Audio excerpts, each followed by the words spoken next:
Good afternoon. Thank you, Michal, for the introduction and invitation for me to speak with you today. And thank you to Barak Orbach and the conference organizers for allowing me to be here in Washington. At the outset, I want to commend all of you for taking the timely and thought-provoking issue of antitrust enforcement in the digital economy.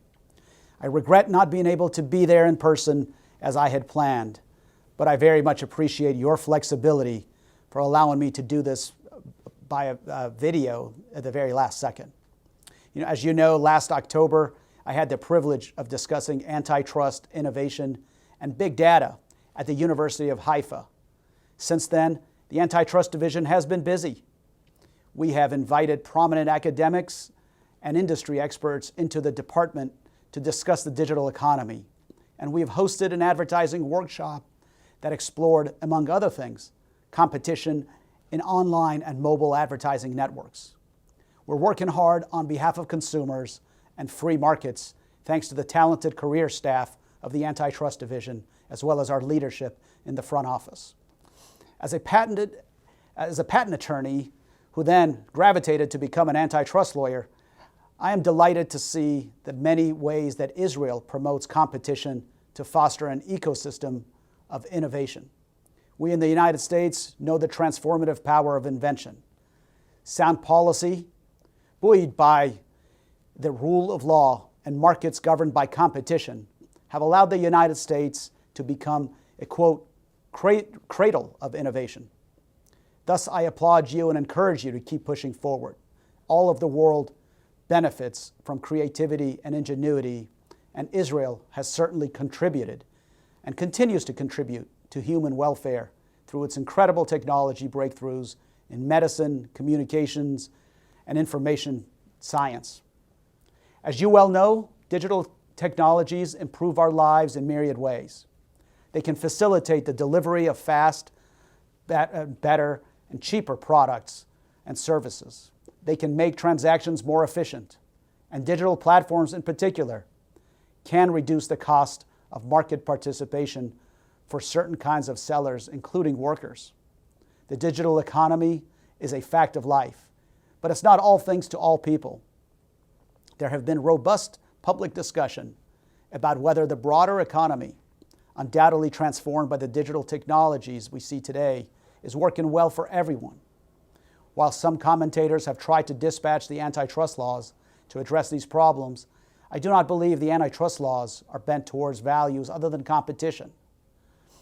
As Justice Black explained in the Northern Pacific Railway versus the United States case, the Sherman Act, our first U.S. antitrust law, is, quote, aimed at preserving free and unfettered competition as the rule of trade. And the policy unequivocally laid down by the act is competition. So therefore, the right question is whether a defined market is competitive. That is the province of the antitrust laws. Even with these precepts in mind, the current landscape suggests there are only one or two significant players in important digital spaces, including internet search, social networks, mobile and desktop operating systems, and electronic book sales. This is true in certain input markets as well. For example, just two firms take in the lion's share of online ad spending. We know that some markets lend themselves to participation by a small number of firms for reasons having nothing to do with a failure of the marketplace or failure of competition. Even so, digital markets are not impervious to anti-competitive transactions, illegal restraints, and unlawfully obtained or exercised monopoly power.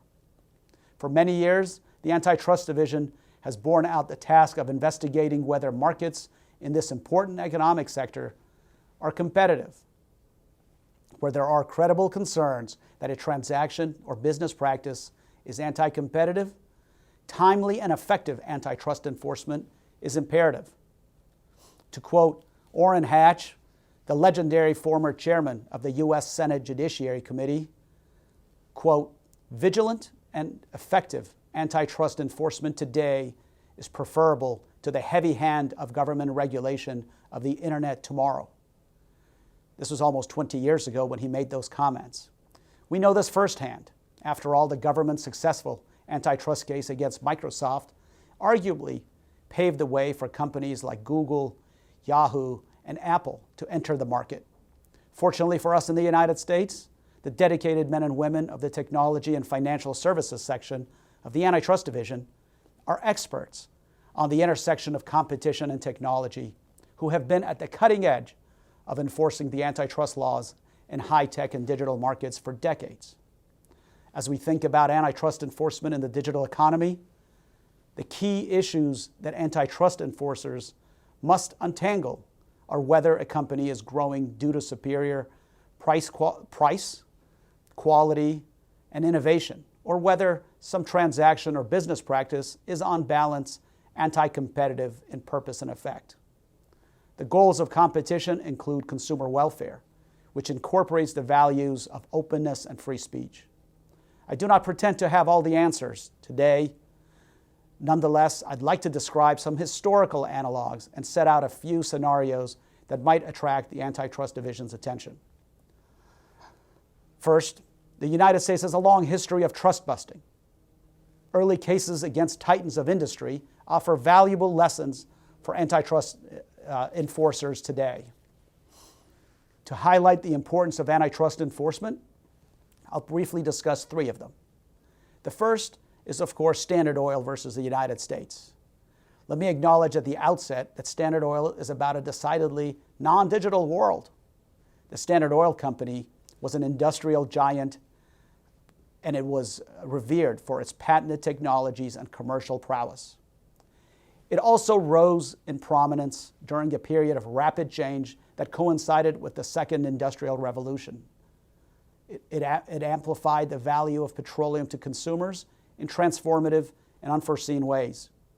One can draw interesting parallels between those circumstances and the present day. Most notably, we live in a time when consumers are more aware of the power of digital data, which according to some may herald the next major industrial revolution. Standard Oil acquired many refineries in the late 19th century. Refiners that would not sell were underpriced and driven out of the market.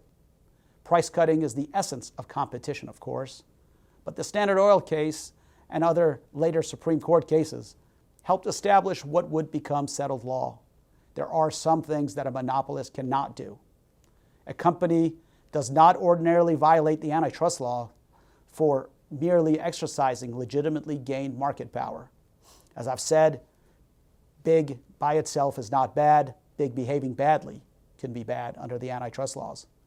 But even if a company achieves monopoly position through legitimate means, it cannot take actions that do not advance plausible business goals, but rather are designed to make it harder for competitors to catch up. In some other contexts, we have referred to this concept as the, quote, no economic sense test. That test inquires into whether a monopolist's conduct would make no economic sense but for its tendency to eliminate or lessen competition. Another important parallel for modern observers is that consumers actually enjoyed lower prices during the height of Standard Oil's dominance. This was likely due to economies of scale, superior bargaining power, and declining input prices. It nonetheless demonstrates that price effects are not the sole measure of harm to competition under the U.S. antitrust laws. Innovation is also an important dimension of competition. Like today's tech giants, Standard Oil was pioneering and generated a number of important patents. Scholars have noted, however, that Standard Oil's innovation slowed as it became an entrenched monopolist. The United States ultimately sued Standard Oil for conspiring to restrain and monopolize trade and commerce in petroleum, refined oil, and other products of petroleum. The Supreme Court explained that Standard Oil's, quote, very genius for commercial development and organization, which was manifested from the beginning, soon begot an intent and purpose to exclude others, which was frequently manifested by acts and dealings wholly inconsistent with and advancing the development of business power by usual methods, end quote. Standard Oil was broken up into 34 companies. The second case I wanted to discuss is the United States versus AT&T. And just so there's no confusion, the relevant case I want to discuss is the one that was filed in 1974. AT&T largely grew out of the invention of the telephone. Alexander Graham Bell filed his first telephone patent application on Valentine's Day in 1876. AT&T began installing telephone networks and acquiring local competitors over the ensuing decades. By the early 1900s, AT&T was a dominant firm. It was also an early example of network effects. As it bought local competitors and refused to connect independent exchanges to its long-distance lines, customers obtained more value by working with AT&T. In 1913, after one of the first of a series of antitrust cases, AT&T made commitments to the government that it would divest Western Union, allow independent telephone companies to use its telephone network, and refrain from acquiring independent phone companies without the government's approval. It maintained its monopoly for decades after that. Interestingly, independent companies complained that the commitment prevented them from selling out on advantageous terms with AT&T. Indeed, this complaint is evocative of startups for whom a popular exit strategy is acquisition by a large firm in the same or an adjacent market. AT&T leveraged its telephone business to protect its telecommunications service business. Its monopoly maintenance triggered a series of antitrust complaints. And in 1974, the United States sued AT&T for monopolization and alleged a long list of restrictive practices. The company defended its practices and integrated structure by arguing that it offered the public superior price, performance, and innovation. This argument was not successful. After years of litigation, the company agreed to be broken up into separate local and long-distance companies, the so-called baby bells. And in 1982, this was done by an antitrust settlement with the Reagan administration. Lastly, I wanted to discuss the US versus Microsoft case. The United States accused Microsoft of illegally maintaining its monopoly position in the Intel-based personal computer market by, among other things, imposing restrictions on the ability of original equipment manufacturers and consumers to uninstall Internet Explorer and use alternative programs such as Netscape. Internet Explorer and the competing browsers were free to consumers. Microsoft argued that combining Windows and Internet Explorer was the result of innovation and competition, that the products were inextricably linked and consumers benefited from getting Internet Explorer for free. The court held that Microsoft had a monopoly in the market for certain personal computer operating systems, that it had taken actions to maintain that monopoly from middleware competitors like Netscape that would have threatened its market power in violation of Section 2 of the Sherman Act. Although Microsoft was not broken up into smaller companies, the government's successful monopolization case against Microsoft may have very well paved the way for companies like Google to enter. Well, the United States has had a long history of trust busting in emerging and technologically advanced markets. The cases I just described offer a handful of important lessons for antitrust enforcers and practitioners. First, as Microsoft and these other cases involving digital technologies show, we already have in our possession the tools we need to enforce the antitrust laws in cases involving digital technologies. U.S. antitrust law is flexible enough to be applied to markets old and new. Those who say we need new or amended antitrust laws to address monopoly concerns in these new markets should look to history and take heart. Turns out, American concerns about monopoly are actually older than the Constitution itself. In the spring of 1787, a quorum of U.S. delegates met in Philadelphia to revise the Articles of Confederation.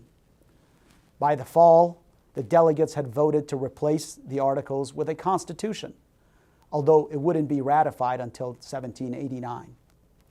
Good students of history and devoted fans of the Broadway hit musical Hamilton will remember that Thomas Jefferson was serving as ambassador to France at this time. On December 20, 1787, Jefferson wrote to his friend James Madison with his views about the draft U.S. Constitution. He complimented a number of aspects of the Constitution, including, quote, the organization of government into legislative, judiciary, and the executive. He wasn't pleased with the entire document, however. He continued on, and I quote again, I will now add what I don't like.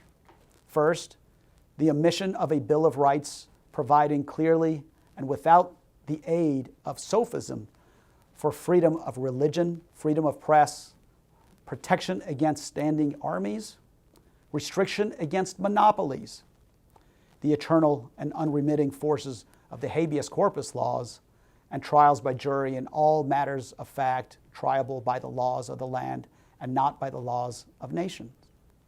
End quote.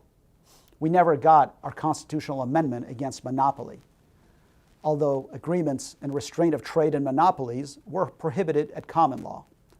Congress later passed the first antitrust statute, the Sherman Act, in 1890. Through their general wording and their focus on competitive process and consumer welfare, the antitrust laws allow courts to continue to apply legal principles and sound economic reasoning to identify harmful practices that the antitrust laws should prevent.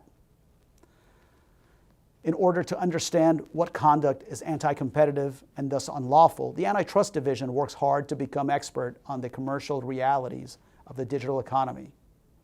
Broadly speaking, in some digital markets, the competition is for user attention or clicks.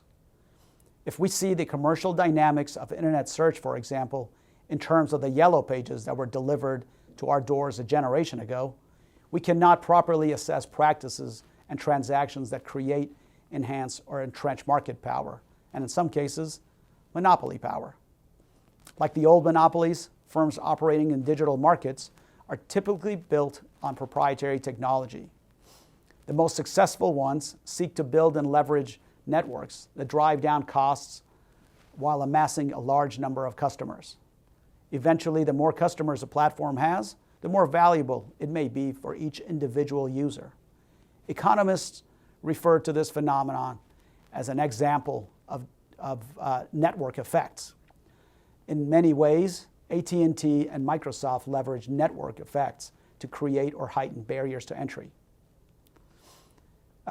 Let me also move on to the clever positioning should not obscure what is otherwise ordinary evidence of an antitrust violation. Where a company has market power, enforcers should be circumspect about conduct that does not plausibly advance a legitimate business objective and deals that eliminate competition.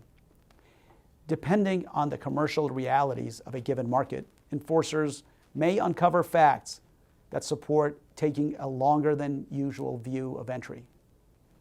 Finally, the Antitrust Division does not take a myopic view of competition.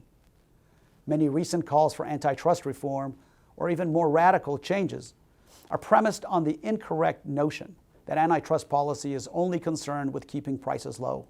It is well settled, however, that competition has price and non-price dimensions.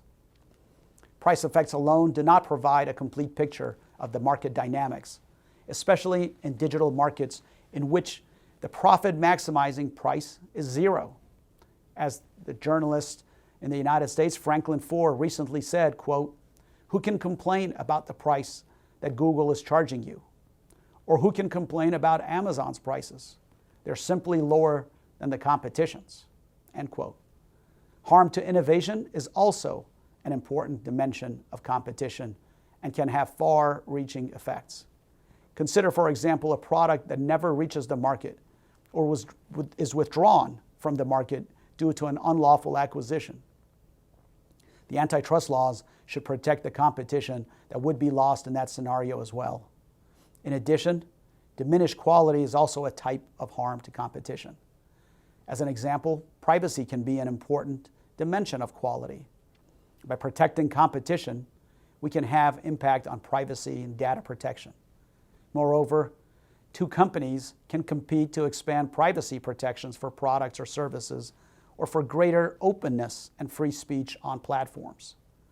Where competition pushes companies to develop quality elements that better satisfy consumer preferences, our enforcement can protect that sort of competition. Let me now offer some general observations about anti-competitive conduct and types of transactions in digital markets that could trigger closer scrutiny by the Antitrust Division in some circumstances. As in any industry, broad categories of potential anti-competitive conduct might include monopolization as well as coordinated, predatory, and exclusionary conduct that harms competition. The division may look closely at coordinated conduct that creates or enhances market power. Consider, for example, the division's investigation in Yahoo and Google's advertising agreement in 2008. The companies entered into an agreement that would have enabled Yahoo to replace a significant portion of its own internet search advertisements with advertisements sold by Google. The division's investigation determined that the agreement, if implemented, would have harmed the markets for internet search advertising and internet search syndication, where the companies accounted for 90% of each market respectively. The agreement was abandoned after the Antitrust Division informed the companies that it intended to file a lawsuit to block the implementation of the agreement. Collusion is sometimes the easiest type of anti-competitive conduct to identify, especially per se offenses like price fixing, bid rigging, and market allocation. Notably, these categories of conduct are criminal violations of the Sherman Act in the United States. Between 2010 and 2012, the United States filed complaints against a number of technology and media companies, including Adobe, Apple, eBay, Google, Intuit, Pixar, and others, alleging that the companies had entered into unlawful agreements not to poach each other's employees, which constituted per se violations of Section 1 of the Sherman Act. Exclusivity is another important category of potential anti-competitive conduct. The division has had a long history of analyzing exclusive conduct in traditional industries under both Section 1 and Section 2 of the Sherman Act. Generally speaking, an exclusivity agreement is an agreement in which a firm requires its customers to buy exclusively from it or its suppliers to sell exclusively to it. There are variations of this restraint, such as requirement contracts or volume discounts. To be sure, in some circumstances, these can be pro-competitive, especially where they enable OEMs and retailers to maximize output and overcome free riding by contractual partners. In digital markets, they can be beneficial to new entrants, particularly in markets characterized by network effects and a dominant incumbent. They also can be anti-competitive, however, where a dominant firm uses such exclusive dealings to prevent entry or diminish the ability of rivals to achieve necessary scale and foreclosing competition. This is true in digital markets as well. The line between when exclusivity agreements are pro-competitive and when they substantially foreclose competition may not always be easy to determine, but cases like the U.S. versus Dentsply gives us a framework to analyze them under.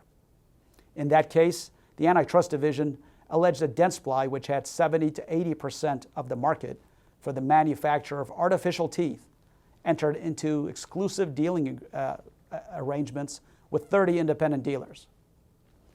The Third Circuit Court of Appeals held that the contracts violated Section 2 of the Sherman Act because Dentsply was the dominant or exclusive choice of key distributors.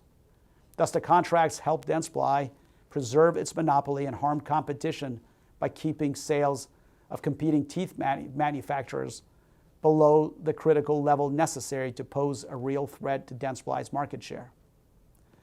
The Microsoft case, which I described earlier, is a useful illustration of how problematic exclusive tying arrangements may occur in technology markets.